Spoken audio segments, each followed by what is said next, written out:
Tartus hävitas tulekahju 5-liikmelise perekonna kodu täielikult vaid 20 minutiga. Tulekahju sai alguse köögist, kus toit jäeti kuumale pliidile järelevalveta.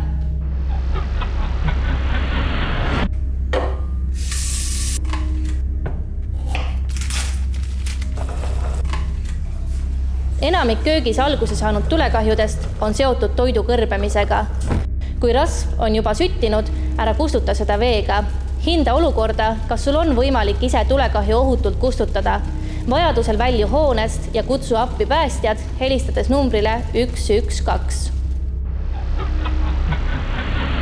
Söögi valmistamisel tekkivad valehäired võivad ahvatleda suitsuandurit eemaldama, kuid eemaldamise asemel tuleks üle vaadata suitsuanduri asukoht. Temperatuuriandurid sobivad kööki, sest erinevad suitsuandurist ei reageeri need suitsule, vaid temperatuuri tõusule. Töökorras ja õigesti paigaldatud suitsuandur aitab avastada tulekahju varakult ja päästa elusid. Lisaks suitsuandurile võib sõltuvalt küttesüsteemist vaja minna ka vingugaasiandurid.